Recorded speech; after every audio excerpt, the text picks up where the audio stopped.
gitu. Oke, Bang Reza, kalau boleh saya boleh tahu ya, kira-kira kualitas kadarnya dari pengaduan masyarakat dengan rekomendasi dari Bawaslu sendiri itu bagaimana? Saya boleh tahu.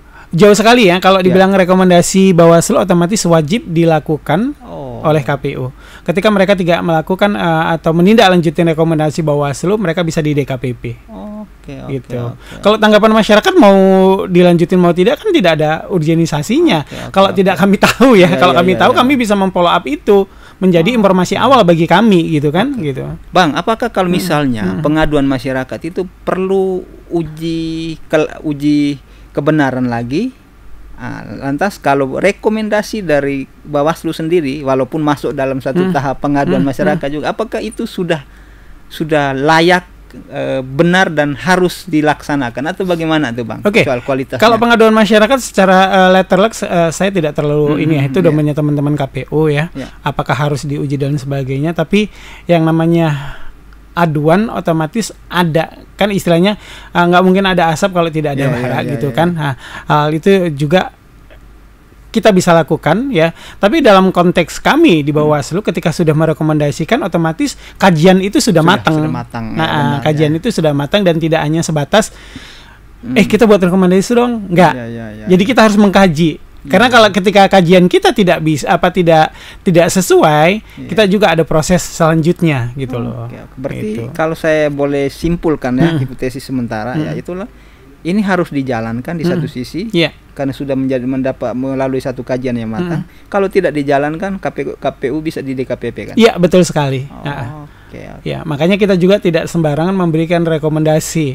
Kalau kita flashback, saya flashback di 2014, ya, sampai tulis tangan kami buat rekomendasi itu. Karena harus tepat pada waktunya dan tempatnya.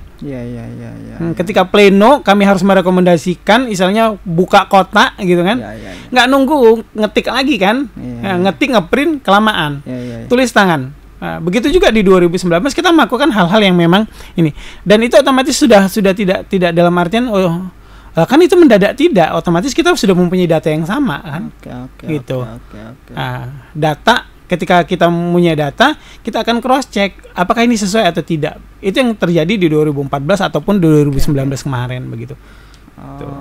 Bang, kalau boleh tahu juga ya, tentu rekomendasi yang dikeluarkan oleh Bawaslu itu kan sudah melalui proses kajian yang matang dan hasilnya kan pasti akurat benar tuh. Nah, apakah pendekatan yang kita lakukan, Bawaslu lakukan terhadap peserta pemilu sendiri itu hanya mengeluarkan rekomendasi saja atau sudah mengingatkan mereka? Yang pertama, kita mengingatkan mereka secara inisiatif Bawaslu, atau peserta itu coba berkonsultasi dengan Bawaslu supaya menjaga keamanan calon-calon mereka, dan kita sudah memberikan semacam gambaran seperti itu kepada mereka, atau bagaimana? Atau justru sudah berikan gambaran tapi mereka masih ngeyel untuk mengajukan calon mereka yang bermasalah itu loh. Iya, sebetulnya kalau dibilang masalah pendaftaran atau pengajuan bakal calon itu domainnya teman-teman KPU, kita pengawasan ya. Dan untuk Tribuners ketahui bahwasanya ketika dikatakan pengawasan beda di 2019 dengan 2024 lah kita bilang ini ya. Sekarang untuk 2024 kita hanya bisa sebagai viewer saja di Silon itu, sistem informasi pencalon. Makanya kenapa Bawaslu RI mendekapP-kan KPU RI, karena tidak masifnya akses yang bisa kita dapat di Silon tersebut gitu ya. Terus ketika dikatakan apakah sudah mengkomunikasikan, sebetulnya satu hal pasti sudah dikomunikasikan teman-teman KPU, karena masih domain teman-teman KPU ya.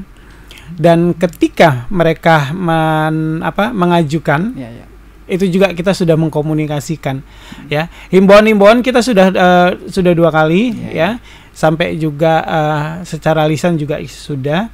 Ya, ada juga partai politik yang berkomunikasi dengan kami baik lebih banyak melalui telepon, yaitu pada periode sebelumnya ya, untuk apakah hal ini boleh dan tidak.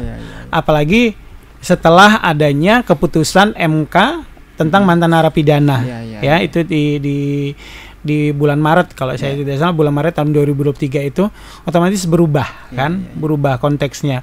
Karena ada dua model kan, yang 78 2022, terus ada 02 atau 20 itu yang di 2023 gitu. Itu ada perbedaan yang saya bilang signifikan ya. Makanya ketika kita melakukan penelusuran ini juga nggak antam kromo kita melakukan. Apakah ini sesuai dengan peraturan yang ada gitu loh. Oke. Maaf misalnya mantan narapidana, apakah sudah sesuai dengan keputusannya? Kalau sudah, ya ngapain pula kita lakukan penelusuran yang lebih panjang lagi gitu kan?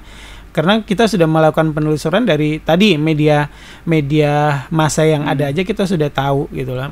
Berapa tuntutannya, berapa bulan dia ditahan dan sebagainya. Itu sudah kita lakukan.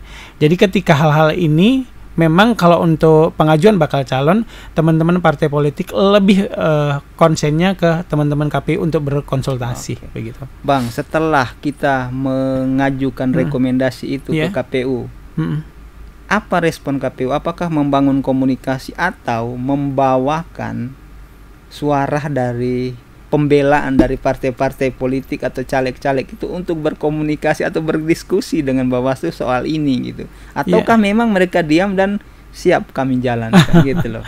Ya itu tadi kita sudah 2 kali ya menyuratin KPU tentang daftar calon sementara ini, terutama pasca daftar calon sementara kita 1, sebelumnya kita sudah prepare namanya imbauan ya. Setelah itu juga kita sudah rapat koordinasi dengan teman-teman KPU, dan teman-teman KPU tetap secara normatif menjawab.